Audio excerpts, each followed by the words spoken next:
Hey, it's Fitness Boyd, and today, rather than do some fitness videos, what I wanted to do was show you another interest of mine, and that is home roasted coffee making. It's an extremely rewarding experience. It's also very inexpensive for the high quality coffee you can get as compared to what you might get out of the stores. If you make your own home roasted coffee, I think you'll find, number one, it's much more fresh. Obviously, you're consuming the coffee within days of roasting it. And two, you can get high-grade coffee on bulk prices. You can get green beans, and I'm going to show you what those are. These are what green beans are here if you're unfamiliar to coffee roasting. You can see down in there. You can get green beans. The benefit is they have a shelf life of about a year, 2 years tops perhaps, although I certainly like to consume them more fresh. But they have a good shelf life, they keep a long time, and you can buy bulk, which means you can get them cheap. So what I'm going to do today is show you how I roast, and this is for anybody who's interested in coffee roasting. I'm going to start out with 1 pound of coffee, so obviously I tear my scale, put it out to pounds here. I said a pound, I meant 1.5 pounds actually is what I'm going to do. We'll see if I can operate the camera and pour coffee at the same time. This might be tricky. That's why these food people have, this is going to be ugly. Okay, so what I have here is 1.25 pounds of coffee weighed out on a food scale. This is Colombian green beans. The coffee comes green before you roast it. When you roast it, it turns brown. So this is step one. I use 1.25 pounds. And the reason for that is based purely on the size roaster I have. Roaster sizes vary. Now this is a homemade roaster, and this was one of the reasons I wanted to show you this video, is I wanted to show you how I roast my coffee. Now some people, you'll see a lot of information online about hot air popcorn poppers. You can modify them and turn them into coffee roasters. That's actually how I started my coffee roasting, but I found pretty quickly that hot air popping just wasn't a viable way of doing any coffee roasting on any significant scale. You can only roast 1 ounce or 2 of coffee at a time. This allows me to roast, as you saw, up to 1.25 pounds of coffee. And again, that's based on the size of this machine. What it is, as you can see, is it's a roasting drum inside a stock pot. That's basically how it functions. It is a manual hand crank. There's certainly electronic versions of this that you can get. But this is hand built. I built it for about $60 in total parts. What you see here is a hand crank on the side of the roaster. What I've done is I have just a couple pieces of wood. I have a screw through the end of it here, a bolt actually, and I have another threaded rod that runs the entire length. What I've done basically is turned a stock pot into a rotisserie. The threaded rod runs the entire length of the roaster and actually comes out the other end here. One thing I'll note, I've done probably 100 roasts on this, and you'll see that the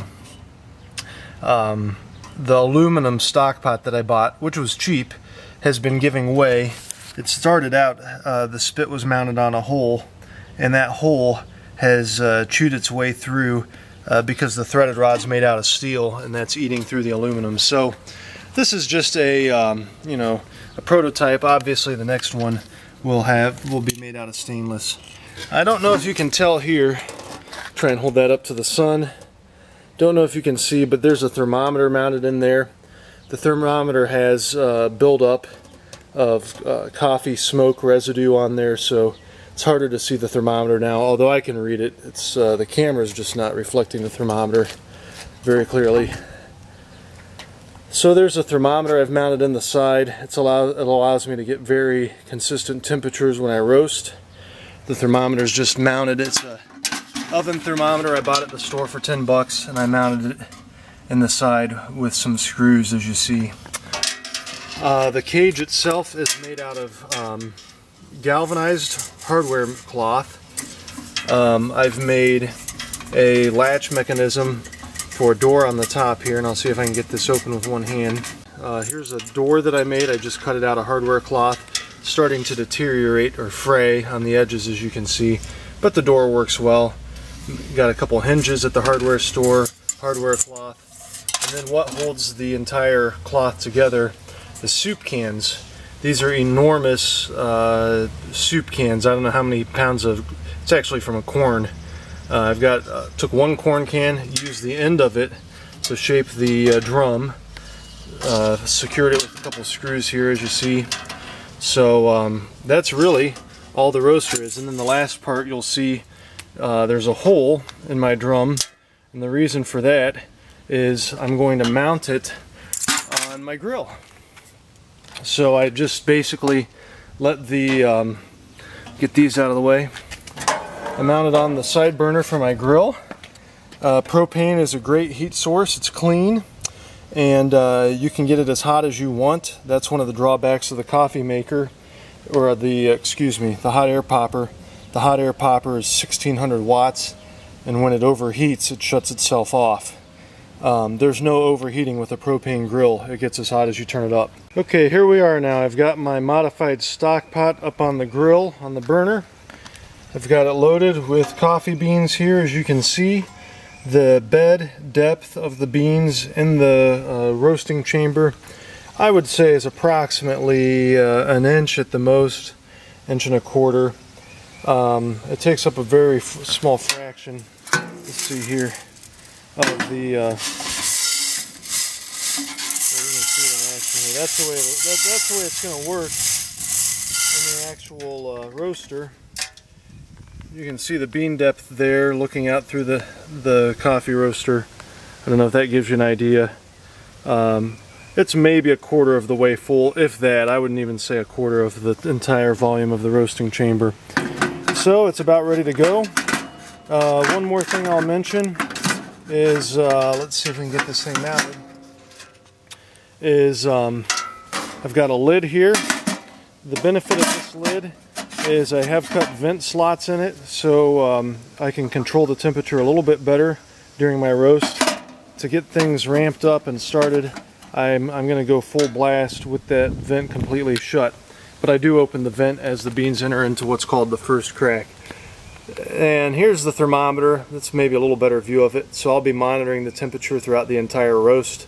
I'll take it up to about 550, 575 degrees. And then finally I have a cooling station set up over here. As you can see, when the roast is finished, I'm going to go ahead and put the beans, bring them over from the grill to this box fan. I'm going to turn the stock pot on its side and tumble the beans in front of the box fan. So that's what you can expect. The entire roasting process takes about 12 minutes to mature, and then about 4 minutes of cooling. So you're about done within 16, 17 minutes, sometimes a little more than 12 minutes to mature. I take my beans to a city roast. I let them go through what's called first crack, and after first crack I let them run for about 2 to 2.5 minutes. I don't let them go into second crack, so it's actually a lighter roast than you would see with Starbucks. So without any further ado, I'm going to get my roast going.